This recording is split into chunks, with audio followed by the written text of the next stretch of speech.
Si la espiritualidad tiene una base genética, significa que tuvo algún propósito evolutivo. Dean Hammer. El manual de instrucciones con el que se ensambla nuestra biología está escrito en el ADN.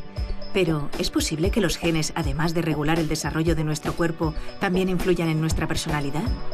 En este capítulo de Redes, Punset indaga sobre esta cuestión con Dean Hammer, genetista de los Institutos Nacionales de Salud de los Estados Unidos y divulgador científico. Hammer ha recopilado numerosas evidencias que sugieren que la felicidad, la espiritualidad, la orientación sexual y otras características de la personalidad tendrían un componente genético.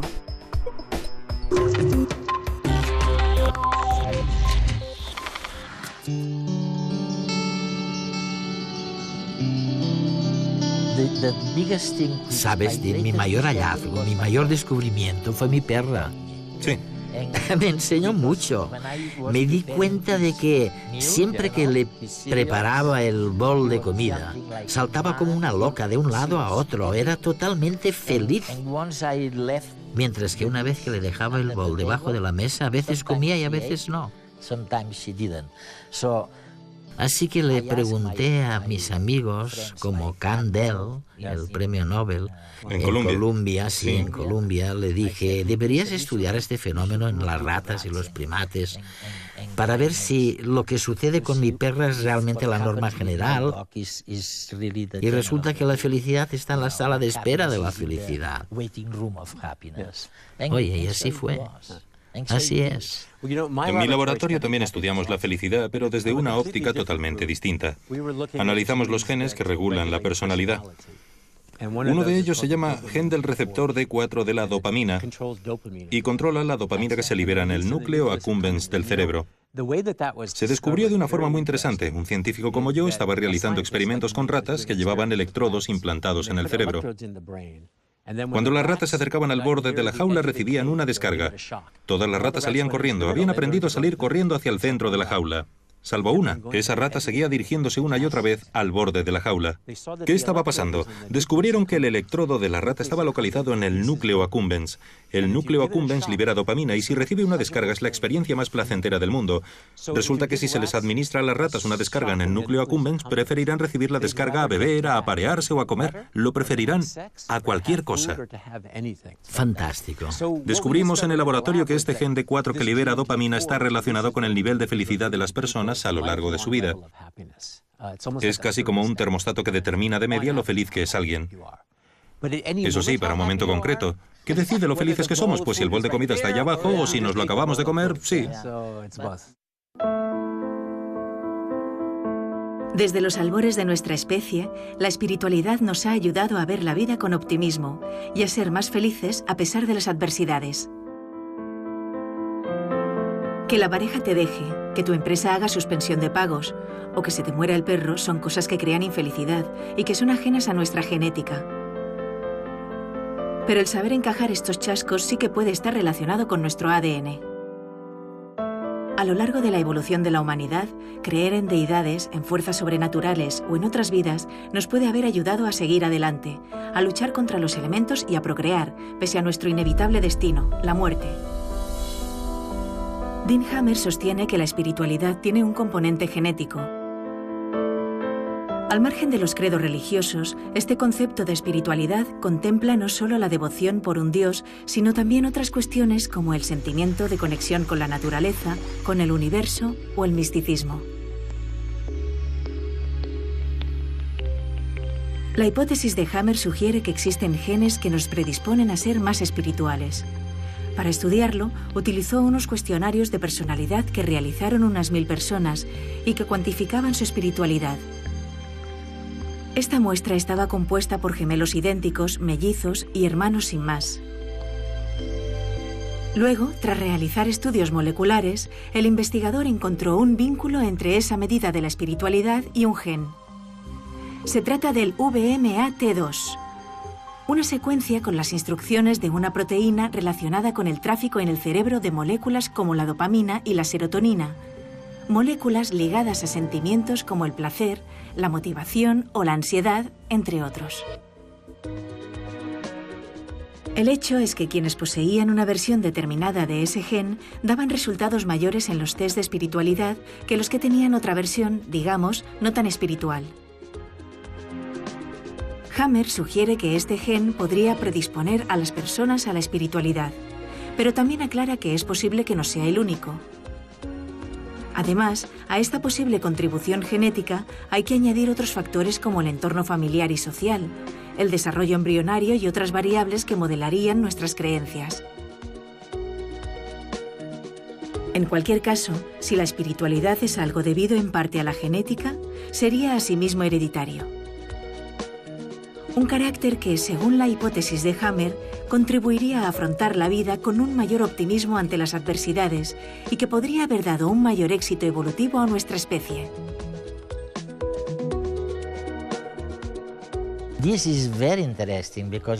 Es muy interesante porque realmente lo que sugieres es que hay una manera, y la estáis practicando, de utilizar los genes para influir en la manera de ser, en el estado anímico de la gente.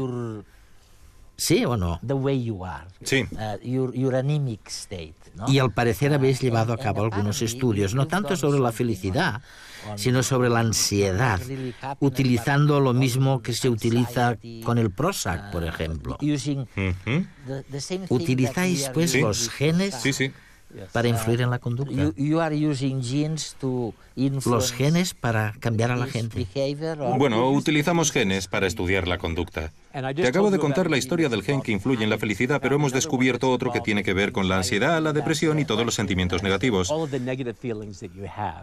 En efecto, afecta en el cerebro al mismo gen sobre el que incide el Prozac, el famoso antidepresivo. Funciona más o menos de la misma manera. Podríamos decir que algunas personas, la mitad de las personas del mundo, nacen con su dosis de Prozac. Son esas personas más jijiji, jajaja, las más felices, vaya. En cambio, la otra mitad de la población no tiene Prozac de nacimiento ni es tan feliz, por así decirlo. Me han preguntado por qué la mitad de la población nace poco feliz. Y es muy interesante porque resulta que el Prozac genético tiene los mismos efectos secundarios que el Prozac. Interfiere con la libido y con el sexo. Los que son felices y tienen esa especie de Prozac no quieren practicar el sexo tan a menudo. En cambio, los que tienen un nivel más reducido de Prozac tienen relaciones sexuales con mucha más frecuencia, lo cual demuestra que no hay mal que por bien no venga y explica por qué tenemos personalidades tan variables. Porque algo que puede ser bueno en una situación puede ser malo en otra. Algunos científicos hablan ahora de lo que llaman el éxodo de la realidad.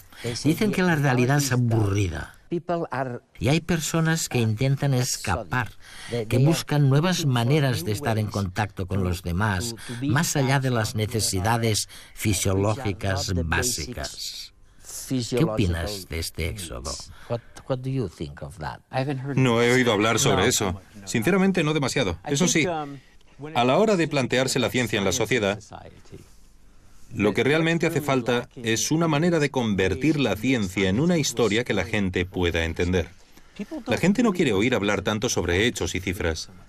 Quiere escuchar una historia. Como la historia que me contabas al principio sobre tu perra, que era más feliz cuando esperaba la comida. Esa es una buena historia. Del mismo modo, la historia sobre la orientación sexual y sobre cómo algunos nacen de una manera y otros de otra es una buena historia y es importante contarla. Y lo mismo con el VIH, un virus que apareció de la nada pero que ahora podemos controlar gracias a la ciencia. También es una buena historia. Son las historias que creo que los científicos deben contar. En mi caso, dentro de un año o así, voy a dejar el trabajo en el laboratorio y a llevar mi cámara a jornada completa para filmar este tipo de temas, porque me parece una manera apasionante de concienciar al público y difundir los conocimientos. Una de las cosas que estudiasteis, por lo menos hace unos años, fue la influencia de la genética en la vida sexual, en el comportamiento sexual. Hemos aprendido algo, se nos había dicho que tal vez hubiera una componente genética o una influencia genética en la conducta de las lesbianas o en los gays. Pero no lo sabemos a ciencia cierta. ¿Hemos avanzado algo en este punto? No estamos seguros todavía. Hemos avanzado en la investigación, sí. Por supuesto, hay muchos aspectos distintos que tienen importancia en la vida sexual. La frecuencia con la que se practica el sexo, lo que te gusta o no te gusta el sexo, con quién quieres tener relaciones sexuales, pero sin duda uno de los más importantes es si te gusta practicar sexo con personas de tu mismo sexo o del sexo opuesto. Ahora hay indicios muy sólidos que indican que los genes desempeñan un papel importante en la orientación sexual. De hecho, en los últimos 5 años se han llevado a cabo 3 estudios muy exhaustivos. Uno en Suecia, otro en Australia y otro en Virginia, en los que se estudiaron todos los gemelos de la zona, todas y cada una de las parejas de gemelos, y se analizó, cuando uno era homosexual, si el otro también lo era. Como los gemelos están relacionados genéticamente, es un buen punto de partida. Pues bien, resulta que los genes determinan el 50% de la orientación sexual. Es el factor más importante que conocemos, aunque también hay otros factores, pero ese es muy importante y también determina si alguien es gay, lesbiana, bisexual o transgénero. ¿Cuáles serían los otros factores? ¿La cultura, tal vez? Siempre pensamos que la cultura es si fuiste a una escuela católica o a una escuela protestante. Si tu madre te trató bien o tu padre fue bueno contigo. Y no hay demasiadas pruebas de que eso sea un factor importante. Creo que la mayoría de los demás factores también son biológicos. Algo que sucede en el cerebro, ya sea antes del nacimiento o en una fase muy temprana, durante los primeros 2 años de vida. Lo fundamental aquí es que no sabemos qué hace que alguien sea heterosexual. Todos dicen, simplemente es natural que a los hombres les gusten las mujeres y a las mujeres los hombres, pero no acabamos de entender cómo ocurre y probablemente sea el mismo tipo de proceso, con ligeras variaciones en las personas homosexuales. Como en muchos comportamientos, nuestra orientación sexual responde a un cóctel de factores. La cultura, la sociedad, el entorno familiar, los vaivenes de la vida. Algunos estudios sugieren que, además de lo ambiental, nuestras preferencias sexuales también pueden tener una influencia hereditaria. Algunos científicos buscan, por medio de trabajos experimentales, elementos de nuestro genoma que estén relacionados con la orientación sexual. Dean Hammer dio un primer paso en este campo hace casi 20 años. El científico partió de un estudio con 114 hombres gays y sus familias. Comparó la orientación sexual de los parientes de estos hombres gays y se encontró con que había una mayor proporción de hombres homosexuales en la familia de la madre que en la del padre. Eso sugería que quizá algo relacionado con uno de los cromosomas que determinan que una persona sea hombre o mujer, el X o el Y, estuviera implicado con la orientación sexual.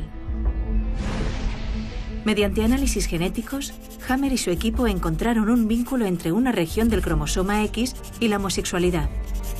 Tras ese hallazgo, varios científicos han propuesto otras zonas de nuestro ADN implicadas en la orientación sexual. A lo largo de la evolución, solo sobreviven los rasgos que favorecen la reproducción de los individuos. Los portadores de genes que predisponen a una orientación homosexual, al preferir personas del mismo sexo, se reproducirían menos. ¿Cómo es posible entonces que la evolución no haya eliminado estos genes? Hammer y otros científicos plantean algunas hipótesis para explicar este hecho. Para empezar, esos posibles genes, llamémosles genes gays, no son determinantes al 100% ni tampoco únicos. Como sucedería con la espiritualidad, los genes gays favorecerían la opción homosexual, pero el ambiente jugaría un papel tanto o más importante. Aparte, tener esta predisposición congénita a sentir atracción por personas del mismo sexo tampoco excluye en absoluto la posibilidad de tener hijos y de extender los genes a las siguientes generaciones. En este sentido, aquellas sociedades represivas donde la mayoría de personas homosexuales, con miedo de salir del armario, realizan una vida heterosexual, tendrían, paradójicamente, una mayor frecuencia de genes gays entre su población. En su trabajo, Hammer observó que en las familias de hombres gays había más mujeres heterosexuales que en el resto de las familias. Así, estos genes podrían potenciar la atracción hacia el sexo masculino, tanto en mujeres como en hombres. Es decir, más mujeres heteros y más hijos con el gen gay, que compensarían la falta de descendencia de sus parientes homosexuales. Sea cual sea la clave del éxito evolutivo de los genes gays, ser homosexual responde a un amplio abanico de causas entre las cuales las genéticas predisponen, pero no determinan. Dean, es fantástico lo que pasa en el cerebro, ¿no? Hace apenas unos años no sabíamos nada de todo eso. Y de repente, bueno, digo de repente, pero me refiero a que ha habido un proceso que ha sido bastante abrupto. Estamos aprendiendo la importancia de la codificación genética y cerebral en la conducta personal. Ha sido un avance muy rápido y creo que seguimos sin entender el problema fundamental del cerebro, que es cómo creamos los pensamientos y las emociones. Seguimos sin entenderlo, todavía es un misterio. Pero lo que sí que entendemos es que todo lo que controla el cerebro se ve influido por los genes que codifican el cerebro y que controlan las sustancias químicas que se liberan en el cerebro. Esto ha sido importante para los biólogos, por supuesto.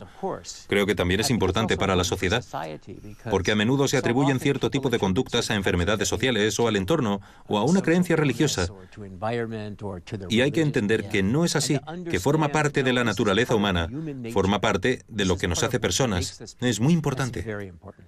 Lo que lo vuelve difícil de entender, tal vez, es la sutileza de los genes a la hora de influir sobre la naturaleza psicobiológica de una persona. Sí. De alguien de una forma distinta al resto. Sí. Mira, no es fácil de entender porque no siempre es como con el gen que determina el color marrón de ojos, que hará que tengas los ojos marrones. Sin más, así de simple. Con los genes que codifican la conducta, todo es mucho más indirecto. Estos genes actúan liberando sustancias químicas en el cerebro y el mismo gen que hace que alguien padezca una adicción a la cocaína, porque necesita dopamina, puede convertir a otra persona en un gran inversor o en un gran político porque le gusta la novedad. El mismo gen, la misma sustancia química, provoca cosas distintas. Es sutil, efectivamente.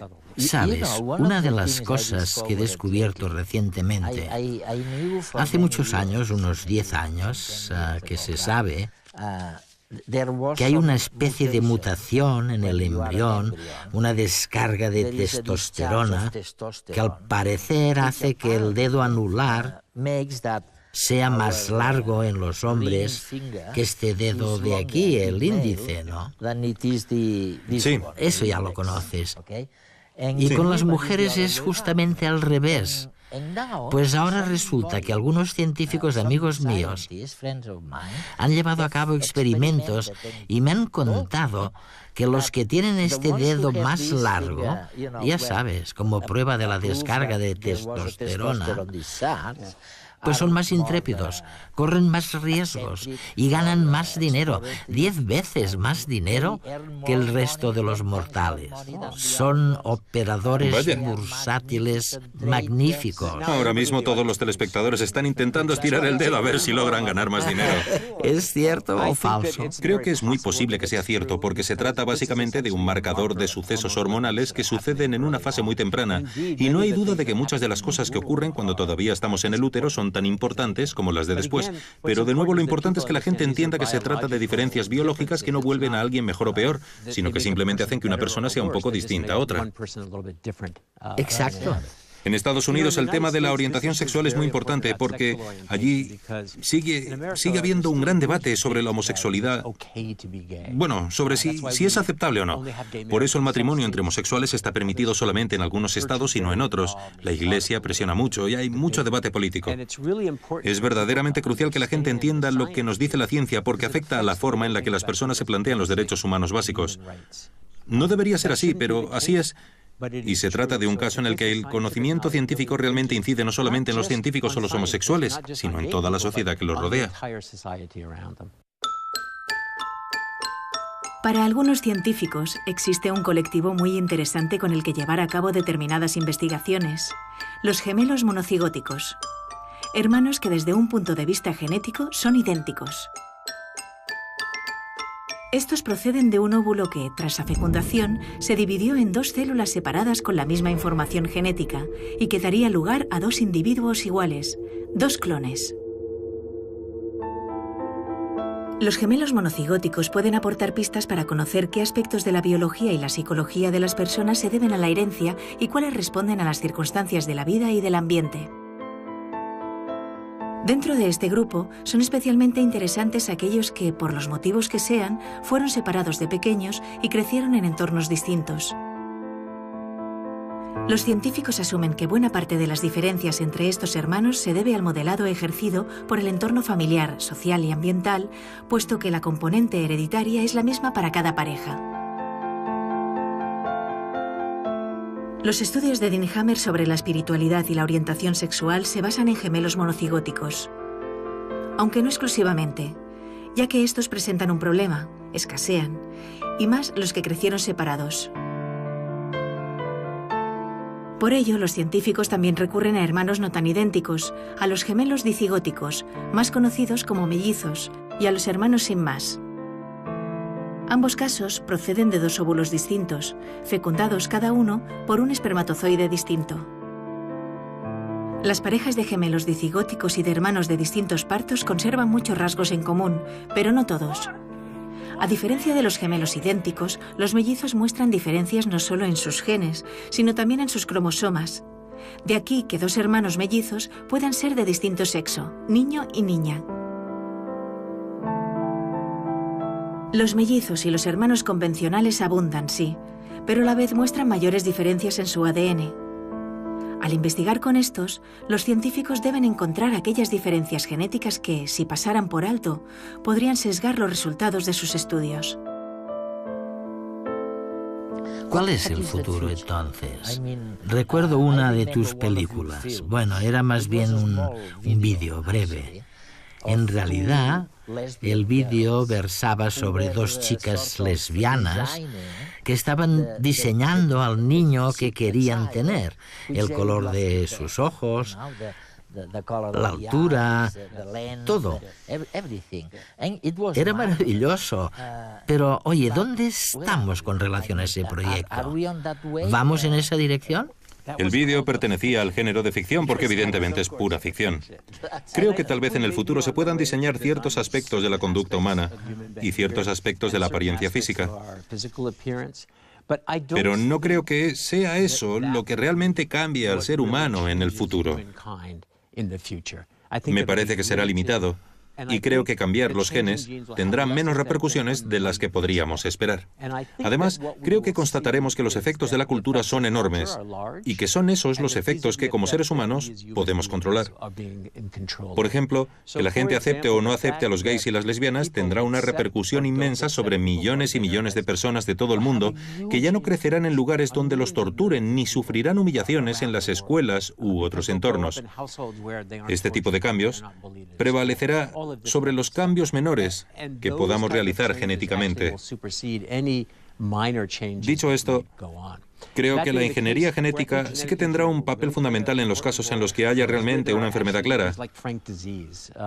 Por ejemplo, en las personas con esquizofrenia, trastorno bipolar o psicosis grave, cuando el cerebro no funciona bien. En esos casos, cuyo origen es también muy biológico, creo que la ingeniería genética puede desempeñar un papel importantísimo.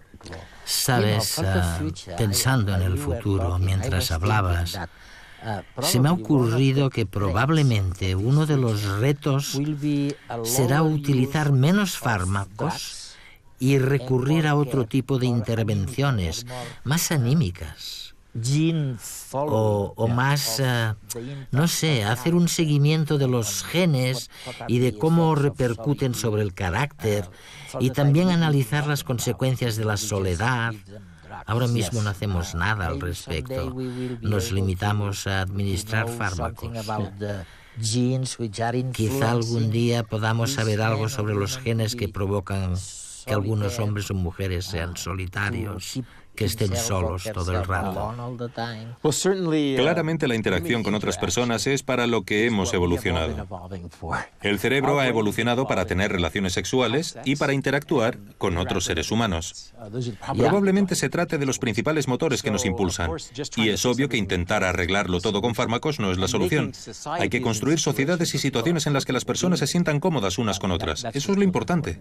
Encontrarás personas tristes, encontrarás personas que están enfadadas, que siempre pongan cara de palo, ¿no? Y encontrarás a otras personas que de un modo u otro logren conciliar el entretenimiento y el conocimiento. ¿Les dirías a los que son más desagradables que no tienen futuro? No, jamás le diría a nadie algo así. Creo que todo el mundo tiene un futuro por delante. Todos nosotros tenemos la misma configuración genética básica. Y luego hay pequeñas variaciones menores que pueden hacer que algunos sean en promedio más felices. También hay otras variaciones menores que pueden hacer que alguien sea bisexual en lugar de heterosexual, pero todos nosotros tenemos la capacidad de vivir vidas plenas y enriquecedoras. Mis películas ensalzan estas historias y las de las personas que triunfan y las de la esperanza que se impone. Por lo menos eso espero.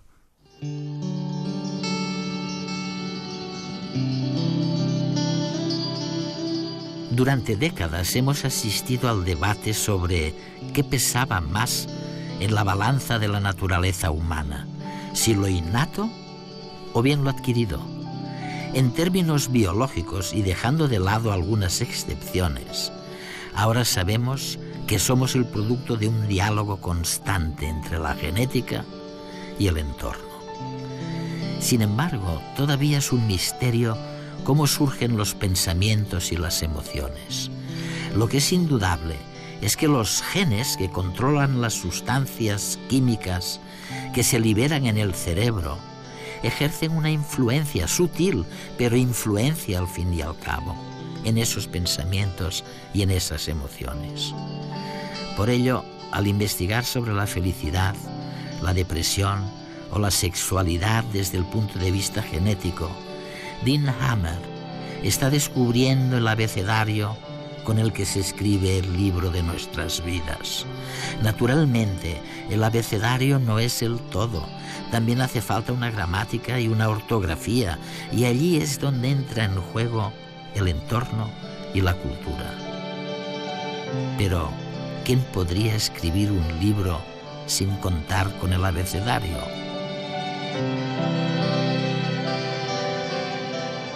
Todo lo que hace el cerebro está influido por los genes que lo codifican. Dean Hammer.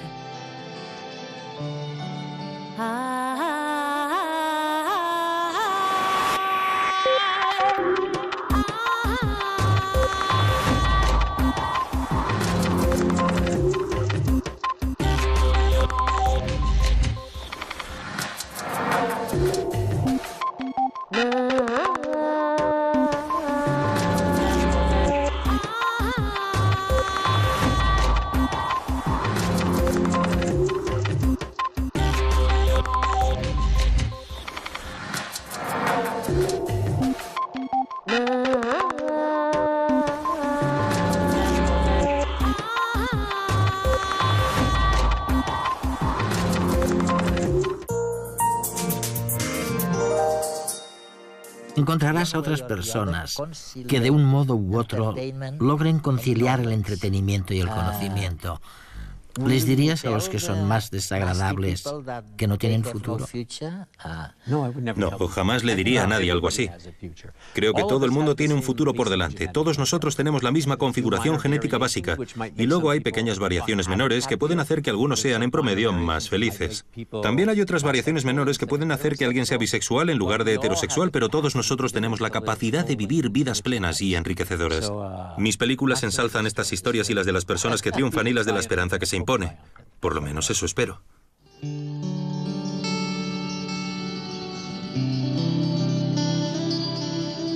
Durante décadas hemos asistido al debate sobre qué pesaba más en la balanza de la naturaleza humana, si lo innato o bien lo adquirido. En términos biológicos y dejando de lado algunas excepciones, ahora sabemos que somos el producto de un diálogo constante entre la genética y el entorno. Sin embargo, todavía es un misterio cómo surgen los pensamientos y las emociones. Lo que es indudable es que los genes que controlan las sustancias químicas que se liberan en el cerebro ejercen una influencia sutil, pero influencia al fin y al cabo en esos pensamientos y en esas emociones. Por ello, al investigar sobre la felicidad, la depresión o la sexualidad desde el punto de vista genético, Dean Hammer está descubriendo el abecedario con el que se escribe el libro de nuestras vidas. Naturalmente, el abecedario no es el todo. También hace falta una gramática y una ortografía, y allí es donde entra en juego el entorno y la cultura. Pero, ¿quién podría escribir un libro sin contar con el abecedario?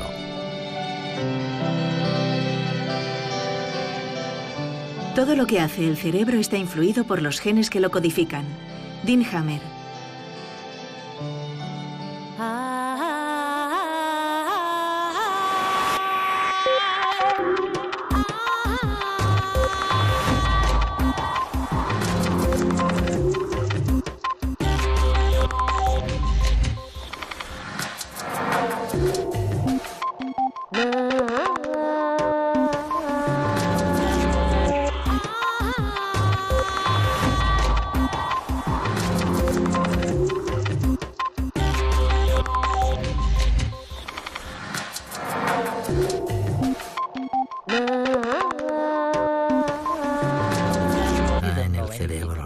Hace apenas unos años no sabíamos nada de todo eso. Y de repente, bueno, digo de repente, pero me refiero a que ha habido un proceso que ha sido bastante abrupto.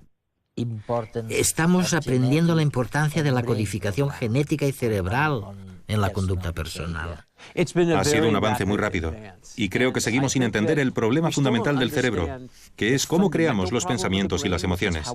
Seguimos sin entenderlo, todavía es un misterio. Pero lo que sí que entendemos es que todo lo que controla el cerebro se ve influido por los genes que codifican el cerebro y que controlan las sustancias químicas que se liberan en el cerebro. Esto ha sido importante para los biólogos, por supuesto. Creo que también es importante para la sociedad, porque a menudo se atribuyen cierto tipo de conductas a enfermedades sociales o al entorno o a una creencia religiosa. Y hay que entender que no es así, que forma parte de la naturaleza humana, forma parte de lo que nos hace personas. Es muy importante. Lo que lo vuelve difícil de entender, tal vez, es la sutileza de los genes a la hora de influir sobre la naturaleza psicobiológica de una persona. Sí. De alguien de una forma distinta al resto. Sí. Mira, no es fácil de entender porque no siempre es como con el gen que determina el color marrón de ojos, que hará que tengas los ojos marrones. Sin más, así de simple. Con los genes que codifican la conducta, todo es mucho más indirecto. Estos genes actúan liberando sustancias químicas en el cerebro y el mismo gen que hace que alguien padezca una adicción a la cocaína, porque necesita dopamina, puede convertir a otra persona en un gran inversor o en un gran político porque le gusta la novedad. El mismo gen, la misma sustancia química, provoca cosas distintas.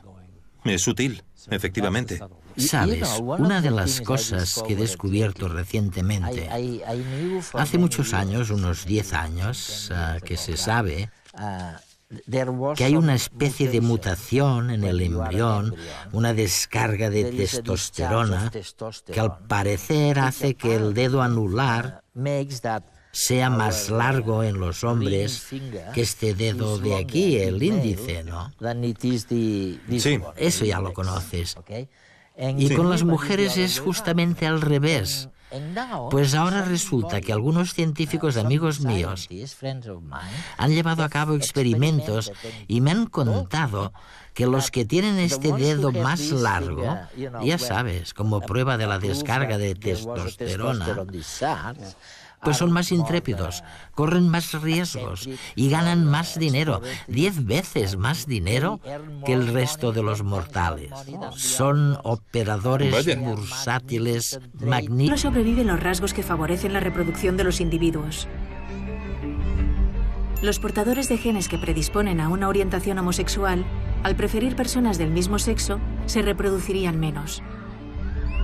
¿Cómo es posible entonces que la evolución no haya eliminado estos genes? Hammer y otros científicos plantean algunas hipótesis para explicar este hecho. Para empezar, esos posibles genes, llamémosles genes gays, no son determinantes al 100% ni tampoco únicos. Como sucedería con la espiritualidad, los genes gays favorecerían la opción homosexual, pero el ambiente jugaría un papel tanto o más importante. Aparte, tener esta predisposición congénita a sentir atracción por personas del mismo sexo tampoco excluye en absoluto la posibilidad de tener hijos y de extender los genes a las siguientes generaciones. En este sentido, aquellas sociedades represivas donde la mayoría de personas homosexuales, con miedo de salir del armario, realizan una vida heterosexual, tendrían, paradójicamente, una mayor frecuencia de genes gays entre su población. En su trabajo, Hammer observó que en las familias de hombres gays había más mujeres heterosexuales que en el resto de las familias. Así, estos genes podrían potenciar la atracción hacia el sexo masculino, tanto en mujeres como en hombres. Es decir, más mujeres heteros y más hijos con el gen gay, que compensarían la falta de descendencia de sus parientes homosexuales. Sea cual sea la clave del éxito evolutivo de los genes gays, ser homosexual responde a un amplio abanico de causas entre las cuales las genéticas predisponen, pero no determinan. Dean, es fantástico lo que pasa en el cerebro, ¿no? Hace apenas unos años no sabíamos nada de todo eso. Y de repente, bueno, digo de repente, pero me refiero a que ha habido un proceso que ha sido bastante abrupto. Estamos aprendiendo la importancia de la codificación genética y cerebral en la conducta personal. Ha sido un avance muy rápido y creo que seguimos sin entender el problema fundamental del cerebro, que es cómo creamos los pensamientos y las emociones. Seguimos sin entenderlo, todavía es un misterio. Pero lo que sí que entendemos es que todo lo que controla el cerebro se ve influido por los genes que codifican el cerebro y que controlan las sustancias químicas que se liberan en el cerebro. Esto ha sido importante para los biólogos, por supuesto. Creo que también es importante para la sociedad, porque a menudo se atribuyen cierto tipo de conductas a enfermedades sociales o al entorno o a una creencia religiosa. Y hay que entender que no es así, que forma parte de la naturaleza humana, forma parte de lo que nos hace personas. Es muy importante. Lo que lo vuelve difícil de entender, tal vez.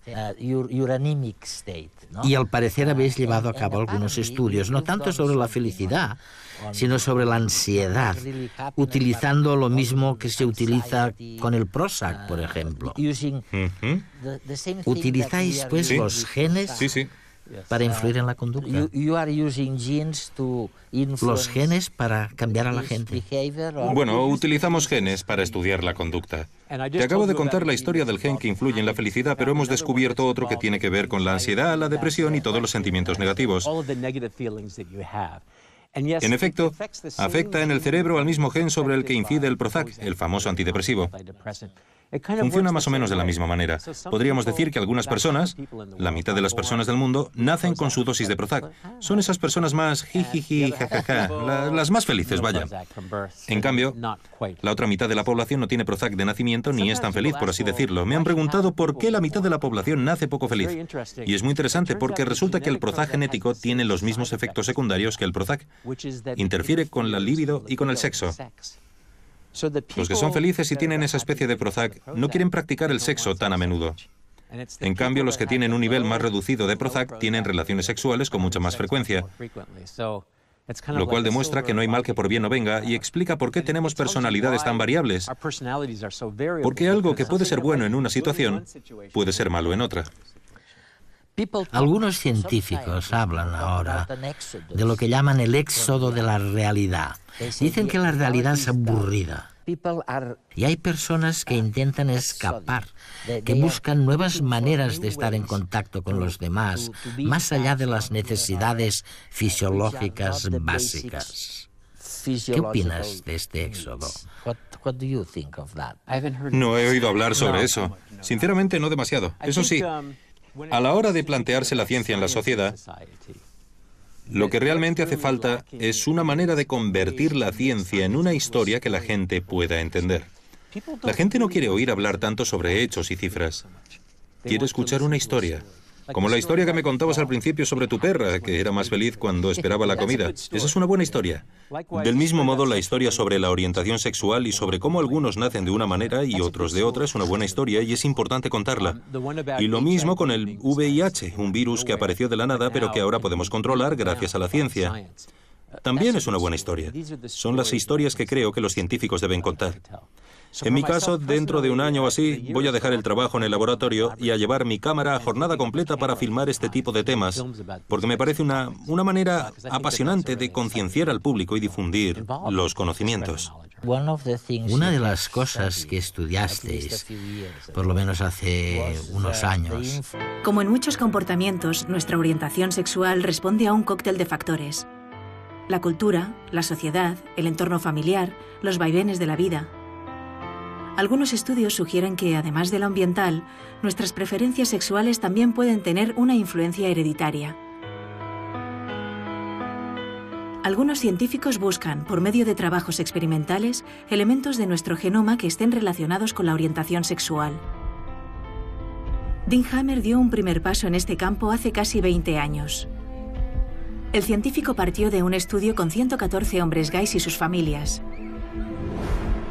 Comparó la orientación sexual de los parientes de estos hombres gays y se encontró con que había una mayor proporción de hombres homosexuales en la familia de la madre que en la del padre. Eso sugería que quizá algo relacionado con uno de los cromosomas que determinan que una persona sea hombre o mujer, el X o el Y, estuviera implicado con la orientación sexual. Mediante análisis genéticos, Hammer y su equipo encontraron un vínculo entre una región del cromosoma X y la homosexualidad. Tras ese hallazgo, varios científicos han propuesto otras zonas de nuestro ADN implicadas en la orientación sexual.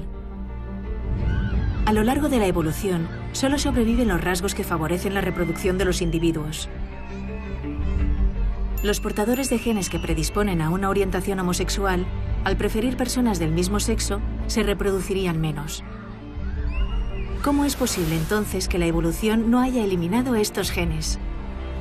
Hammer y otros científicos plantean algunas hipótesis para explicar este hecho. Para empezar, esos posibles genes, llamémosles genes gays, no son determinantes al 100% ni tampoco únicos. Como sucedería con la espiritualidad, los genes gays favorecerían la opción homosexual, pero el ambiente jugaría un papel tanto o más importante. Aparte, tener esta predisposición congénita a sentir atracción por personas del mismo sexo tampoco excluye en absoluto la posibilidad de tener hijos y de extender los genes a las siguientes generaciones. En este sentido, aquellas sociedades represivas donde la mayoría de personas homosexuales, con miedo de salir del armario, realizan una vida heterosexual, tendrían, paradójicamente, una mayor frecuencia de genes gays entre su población. En su trabajo, Hammer observó que en las familias de hombres gays había más mujeres heterosexuales que en el resto de las familias. Así, estos genes podrían potenciar la atracción hacia el sexo masculino, tanto en mujeres como en hombres. Es decir, más mujeres heteros y más hijos con el gen gay, que compensarían la falta de descendencia de sus parientes homosexuales. Sea cual sea la clave del éxito evolutivo... Limitamos a administrar fármacos. Quizá algún día podamos saber algo sobre los genes que provocan que algunos hombres o mujeres sean solitarios, que estén solos todo el rato. Claramente la interacción con otras personas es para lo que hemos evolucionado. El cerebro ha evolucionado para tener relaciones sexuales y para interactuar con otros seres humanos. Probablemente se trate de los principales motores que nos impulsan. Y es obvio que intentar arreglarlo todo con fármacos no es la solución. Hay que construir sociedades y situaciones en las que las personas se sientan cómodas unas con otras. Eso es lo importante. Encontrarás personas tristes, encontrarás personas que están enfadadas, que siempre pongan cara de palo, ¿no? Y encontrarás a otras personas que de un modo u otro logren conciliar el entretenimiento y el conocimiento. ¿Les dirías a los que son más desagradables que no tienen futuro? No, jamás le diría a nadie algo así. Creo que todo el mundo tiene un futuro por delante. Todos nosotros tenemos la misma configuración genética básica. Y luego hay pequeñas variaciones menores que pueden hacer que algunos sean en promedio más felices. También hay otras variaciones menores que pueden hacer que alguien sea bisexual en lugar de heterosexual, pero todos nosotros tenemos la capacidad de vivir vidas plenas y enriquecedoras. Mis películas ensalzan estas historias y las de las personas que triunfan y las de la esperanza que se impone. Por lo menos eso espero.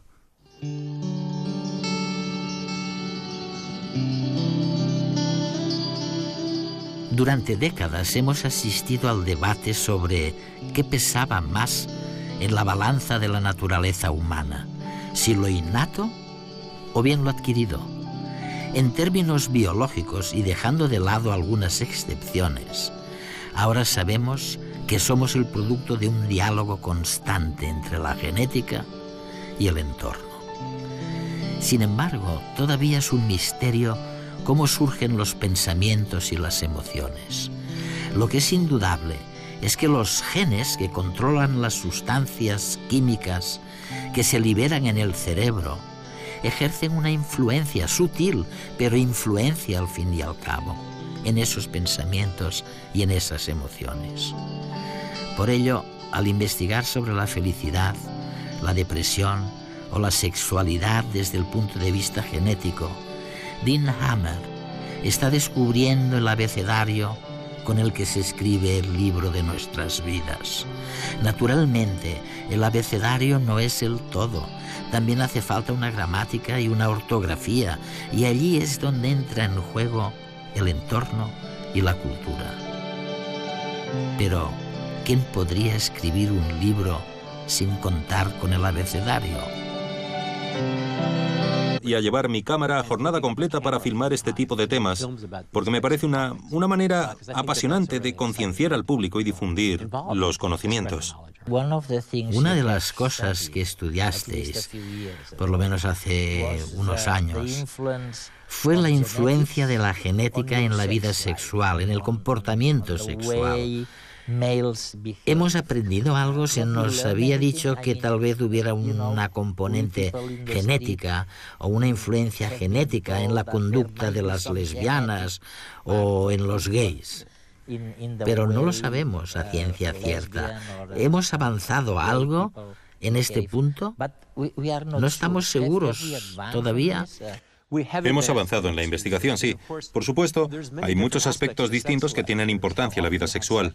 La frecuencia con la que se practica el sexo, lo que te gusta o no te gusta el sexo, con quién quieres tener relaciones sexuales, pero sin duda uno de los más importantes es si te gusta practicar sexo con personas de tu mismo sexo o del sexo opuesto. Ahora hay indicios muy sólidos que indican que los genes desempeñan un papel importante en la orientación sexual. De hecho, en los últimos 5 años se han llevado a cabo 3 estudios muy exhaustivos. Uno en Suecia, otro en Australia y otro en Virginia, en los que se estudiaron todos los gemelos de la zona, todas y cada una de las parejas de gemelos, y se analizó, cuando uno era homosexual, si el otro también lo era.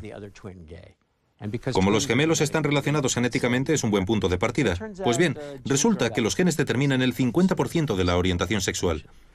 Es el factor más importante que conocemos, aunque también hay otros factores, pero ese es muy importante y también determina si alguien es gay, lesbiana, bisexual o transgénero. ¿Cuáles serían los otros factores? ¿La cultura, tal vez? Siempre pensamos que la cultura es si fuiste a una escuela católica o a una escuela protestante. Si tu madre te trató bien o tu padre fue bueno contigo. Y no hay demasiadas pruebas de que eso sea un factor importante. Creo que la mayoría de los demás factores también son biológicos. Algo que sucede en el cerebro, ya sea antes del nacimiento o en una fase muy temprana, durante los primeros 2 años de vida. Lo fundamental aquí es que no sabemos qué hace que alguien sea heterosexual. Todos dicen, simplemente es natural que a los hombres les gusten las mujeres y a las mujeres los hombres. Pero no acabamos de entender cómo ocurre y probablemente sea el mismo tipo de proceso, con ligeras variaciones en las personas homosexuales. Como en muchos comportamientos, nuestra orientación sexual responde a un cóctel de factores. La cultura, la sociedad, el entorno familiar, los vaivenes de la vida. Algunos estudios sugieren que, además de lo ambiental, nuestras preferencias sexuales también pueden tener una influencia hereditaria. Algunos científicos buscan, por medio de trabajos experimentales, elementos de nuestro genoma que estén relacionados con la orientación sexual.